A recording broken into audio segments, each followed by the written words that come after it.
Faire de la Chambre de commerce et d'industrie de Côte d'Ivoire une institution forte au service de la promotion et du développement des entreprises de Côte d'Ivoire, le sujet était au centre d'une rencontre tenue à Grand Bassam jeudi dernier.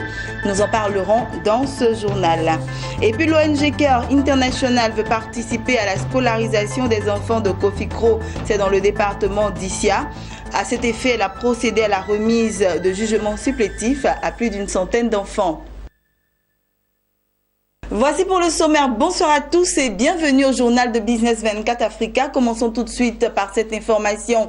Jeudi dernier, il s'est tenu à Grand Bassam les premières assises de la Chambre de commerce et d'industrie de Côte d'Ivoire. Cette rencontre organisée à l'entame de la nouvelle mandature 2016-2022 a réuni l'ensemble des élus consulaires, les structures en relation avec la Chambre de commerce et les salariés de l'institution. Objectif, trouver des solutions pour faire de la Chambre de commerce et d'industrie de Côte d'Ivoire une institution forte au service de la promotion et du développement des entreprises de Côte d'Ivoire. Lawani Babatunde et Lignon Gilbert. Forte mobilisation pour ces premières assises de la Chambre de commerce et d'industrie de Côte d'Ivoire. Les élus consulaires, les structures en relation avec la Chambre de commerce et d'industrie et les salariés de l'institution se sont donné rendez-vous pour mesurer les acquis du passé et surtout pour ensemble envisager la réalisation des projets futurs. Nous voulons aller au niveau des régions pour nous permettre de donner beaucoup plus de force aux régions, d'animer les régions, de participer aux activités des conseils régionaux, de participer aux actions communales, de telle sorte que les entreprises qui sont sur place, de telle sorte que nos autorités là-bas prennent en compte les réalités du monde économique, puissent associer les opérateurs économiques pour qu'on ait un développement harmonieux.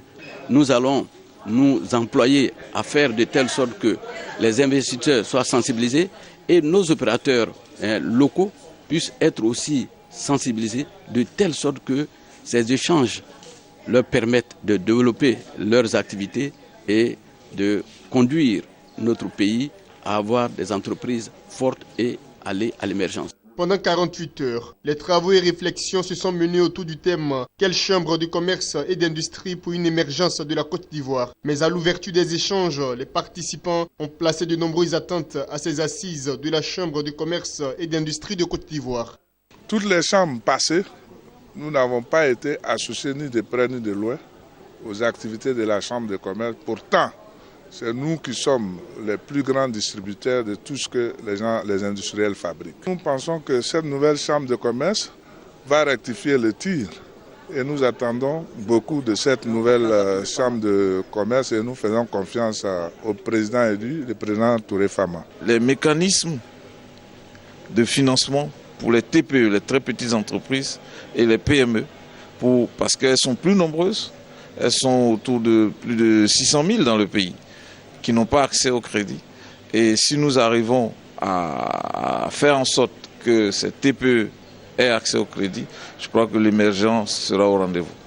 Créée en 1908, la Chambre de commerce et d'industrie de Côte d'Ivoire est une institution publique au service des entreprises privées à travers l'appui et l'accompagnement. Plus que jamais, elle se veut une institution forte au service de la promotion et du développement des entreprises de Côte d'Ivoire.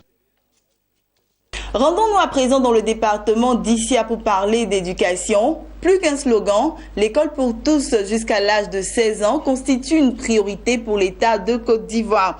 Mais les entraves à la réussite de ce vaste programme sont nombreuses, à commencer par la non-déclaration à l'état civil de milliers d'enfants en âge d'aller à l'école, en priorité dans les zones rurales. L'ONG Care International, à travers son programme Prococo, entend y contribuer. Elle a organisé récemment une cérémonie de remise de jugements supplétifs à des enfants. C'était à Kofikro, dans le département d'Issia, nous disent Emmanuel Quadio et Max Soubi. Zone à forte intensité de production de cultures vivrières et de rente par excellence, Kofikro est un village cosmopolite où vivent en synergie autochtones, allochtones et allogènes.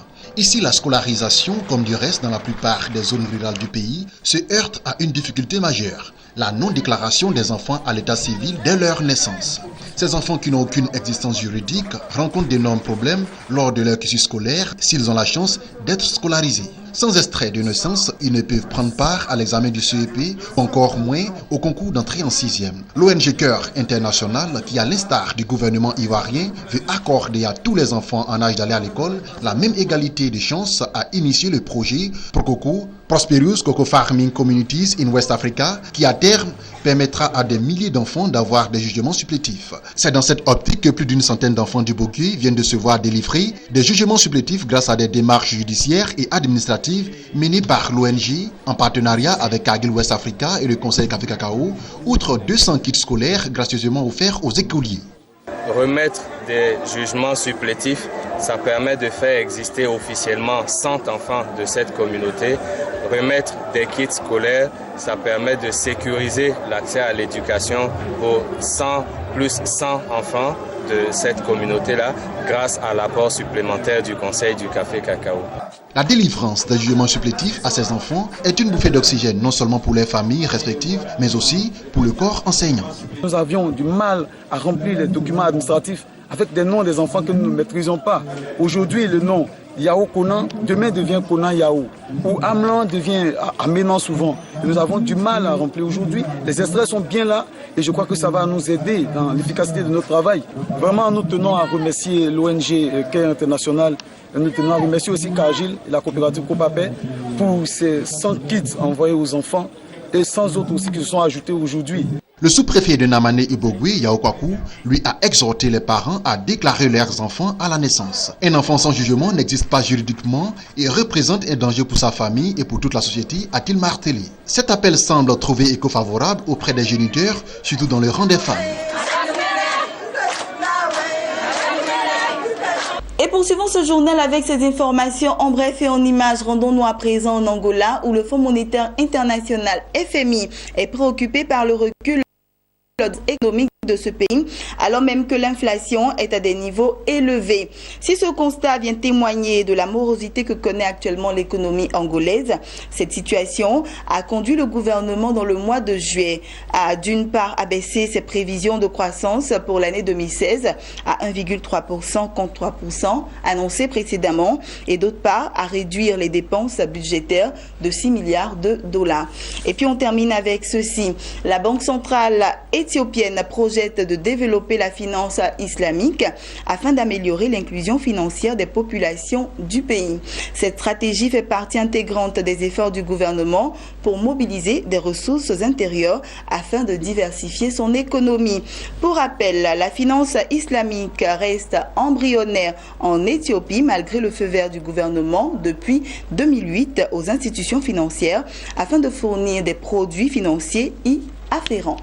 Voilà, c'est ici que nous refermons ce journal. Bonne suite de programme sur Business 24 Africa.